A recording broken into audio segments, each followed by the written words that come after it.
자, 이번 시간에는 비례식과 비례배분 세 번째 디귿 영상인 B의 간단한 자연수의 B로 나타내기, 그 다음에 비례식의 성질에 대해서 알아보도록 하겠습니다.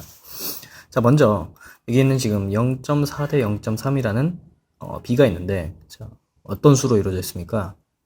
그렇죠? 소수 대 소수의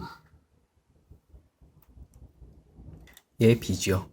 그 다음 2번에 있는 B를 보니까 이것은 분수 대 분수의 B이고, 그 다음 세 번째에 이제 B는 자연수이긴 한데 이제 큰 자연수죠.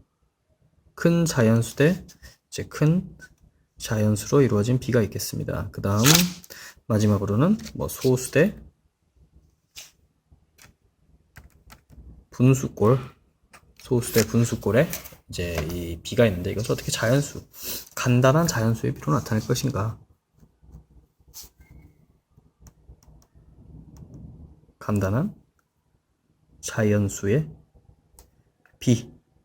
그래서 이제 간단한 자연수라는 것은 이제 두 B가 서로 약분이 되지 않은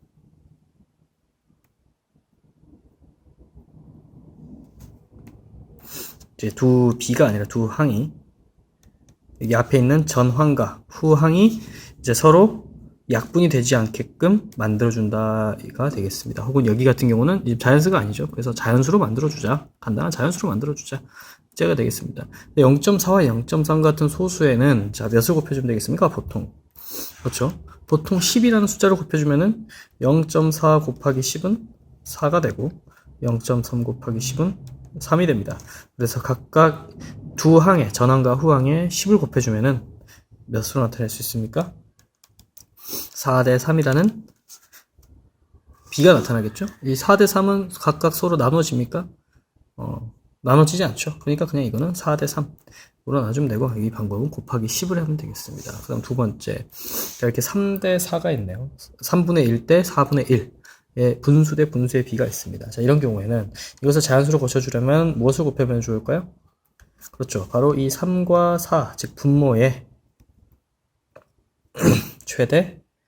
최소 공배수를 구해주면 되겠죠. 그래서 이것을 각각의 양쪽의 항에 곱하면 되겠습니다. 3과 4의 최소 공배수는 몇입니까?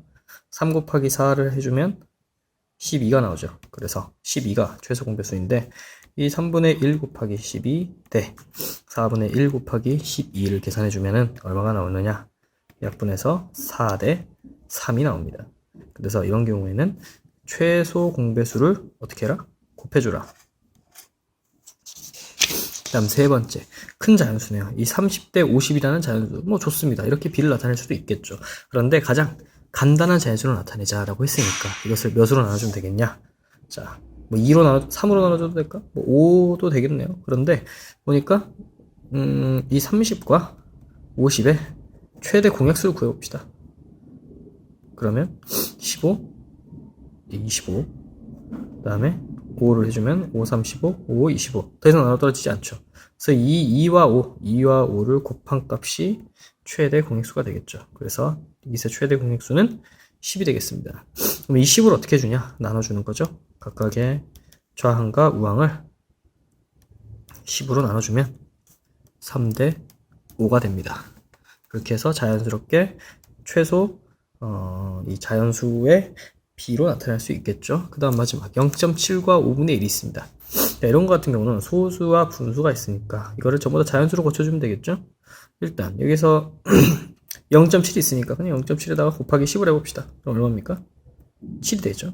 그럼 5분의 1에다가도 곱하기 10을 해줘요. 그러면 2가 됩니다. 그래서 간단하게 7대 2라는 B로 나타낼 수가 있겠죠.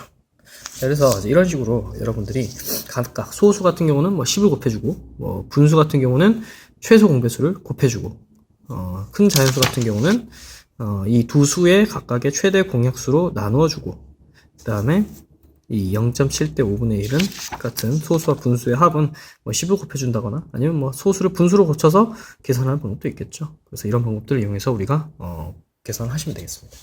어렵지 않고요. 그 다음에 이제 비례식의 성질이 있는데, 자, 우리가 앞서 배웠던 B의 성질과 구분을 지어야 됩니다. 사실 선생님이 이렇게 두 항에다가 이렇게 같은 수를 곱하여도 그 b는 같죠. 그러니까 이것을 비례식으로 나타내면 3분의 1 대, 아니 죄송합니다. 0.4 대 0.3은 4 대 3과 같다라는 뭐가 나오냐? 비례식이 나옵니다. 비례식. 이 비례식이 나올 수 있는 그 이유는 무엇 때문이었냐? b의 성질이었어요. b의 성질. b의 성질은 등식의 이 전항과 후항의 같은 수를 곱하여도 죄송합니다. 이게 3대 4였죠? 아, 4대 3 맞네. 4대 3. 등식의 양쪽에 같은 수를 곱하여도 그 비율은 같다. 그래서 4대 3이죠. 그래서 b의 성질, 비례식이 없고 비례식이 만들어지는 성질이었죠. 여기도 마찬가지입니다. 등식의 같은 수를 곱하여도 그 비율은 같다라고 해서 3분의 1 대 4분의 1이라는 비율과 4대 3의 비율은 같죠. 그래서 이렇게 비례식이 완성이 되는 겁니다. 이것도 비례식으로 나타내면은 3분의 1 대 4분의 1은 4대 3 이런 식의 비례식으로 나타낼 수 있겠죠. 이걸 알고 보니까 이 b의 성질을 이용해서 우리가 이런 거 풀었는데 이걸 알고 보니까 비례식의 성질도 있다는 거지. 비례식의 성질. 비례식은 어떤 성질을 가지고 있느냐? 자, 일단 1대 2는 2대 4다라는 비례식이 있습니다. 이거는 비례식입니까? 네, 옳은 비례식이죠. 왜냐하면 2분의 1 그리고 4분의 2가 비율인데 이것을 약분하면 2분의 1로서 비율이 같죠. 비율이 같으므로 이것은 비례식이라 할 수 있습니다. 그런데 이 비례식의 성질은 자, 전항, 후항이었죠. 그리고 안쪽에 있는 항을 우리가 물어봤습니까? 내항이라 했죠. 그 다음에 바깥쪽에 있는 항을 우리가 외항이라 불렀습니다. 그런데 이 내항끼리의 곱, 즉 2 곱하기 2와 4 곱하기 1, 즉 외항끼리의 곱이 어떻다? 같다라는 규칙이 있습니다. 이게 바로 뭐냐? 비례식의 성질입니다. 다시 말해서 내항의 곱과 외항의 곱의 값은 같다라는 비례식이 나오는 거죠. 자, 그럼 이 아래쪽 봅시다. 자, 2대 6은 4대 8이다. 올바른 비례식입니까? 아니죠. 이 2대 6은 비율로 따지면 3분의 1에 해당하겠고 6분의 2가 약분됐으니까 3분의 1이고 이 4대 8의 비율은 8분의 4니까 약분하면 2분의 1이 되죠. 그래서 이거는 비례식이 아니에요. 비례식이 아닐 경우에 내항의 곱, 즉 6 곱하기 4는 외항의 곱인 2 곱하기 8이랑 같습니까? 24대 16은 같을 수가 없겠죠. 그래서 이것은 비례식이 아니라는 거지. 그래서 여러분들이 이게 비례식인지 아닌지 쉽게 찾고 싶으면은 뭐 이렇게 비율을 구해서 비례식이 이게 비율이 같은지 알 수도 있겠지만은 이렇게 내항의 곱과 외항의 곱을 비교해서 찾는 방법도 있습니다. 오늘 여기까지 공부를 해오시면 되겠습니다.